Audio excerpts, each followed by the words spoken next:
Previous வீடியோவில் 10 லேக் ஒருத்தில் ஒரு கம்பெனியோட ஷேர்ஸை 2 லேக்ஸ் இருந்தாலே ஃபியூச்சர்ஸில் வந்து பை பண்ணிக்க முடியும் அப்படின்னு சொல்லியிருந்தேன். அது எப்படி பாசிபிள் அப்படின்னா, ஆக்சுவலாக அது லிவரேஜ் அப்படின்ற ஒரு விஷயத்தினால தான் நடக்குது. நமக்கு இந்த லிவரேஜ் அப்படின்றது நம்ம புரோக்கர்ஸ் மூலியமாக நமக்கு கிடைக்கக்கூடிய ஒரு விஷயம். அந்த லிவரேஜ் எப்படி ஒர்க் ஆகுது அப்படின்றதுக்கான ஒரு எக்ஸாம்பிள் இப்போ வந்து பார்ப்போம். நான் எக்ஸாம்பிளுக்கு HDFC பேங்க் எடுத்துருக்கிறேன். ஸோ அதோட ஈக்விட்டியும் நான் வந்து எடுத்துருக்கிறேன். அண்ட் HDFC பேங்கோட ஃபியூச்சர்ஸ் கான்ட்ராக்டையும் வந்து நான் எடுத்துருக்கிறேன்.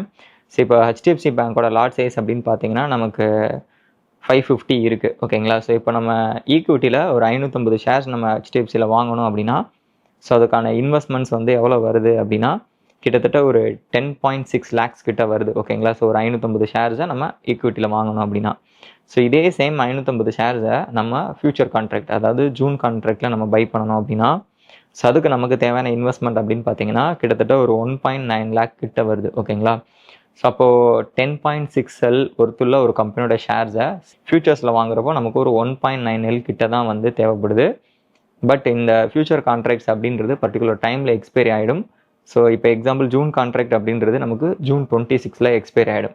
கைஸ், யாரும் இந்த வீடியோ பார்த்துட்டு போயிட்டு 10 லட்சம் மதிப்புள்ள கம்பெனியோட ஷேர்ஸாக ஃபியூச்சர்ஸில் 2 லட்சம் வச்சு வாங்கலாம் அப்படின்னு சொல்லிட்டு யாரும் இப்போ இன்வெஸ்ட்மெண்ட் பண்ணுறோம் அப்படின்லாம் பண்ணிடாதீங்க. ஏன்னா ஃபியூச்சர்ஸ் அப்படின்றது ரொம்ப ரிஸ்கியான ஒரு செக்மெண்ட்டு. ஸோ நீங்கள் ஃபியூச்சர்ஸில் போய் ட்ரேடிங் பண்ணணும் அப்படின்னு விருப்பப்பட்டீங்கன்னா கண்டிப்பாக அதுக்கான ப்ராப்பரான ட்ரேடிங் ஸ்ட்ராட்டஜி இருக்கணும். அண்ட் அதுக்கான ப்ராப்பரான ரிஸ்க் மேனேஜ்மெண்ட் ஃபாலோ பண்ணணும். ஸோ அந்த மாதிரி நிறைய விஷயங்கள் இருக்குது. இந்த வீடியோவில் நான் உங்களுக்கு சொல்ல வந்தது லிவரேஜ்னா என்ன அப்படின்றது நிறையா பிகினர்ஸ்க்கு தெரியாது. ஸோ அது என்ன அப்படின்றத எக்ஸ்பிளைன் பண்ணுறதுக்கு தான் இந்த வீடியோ.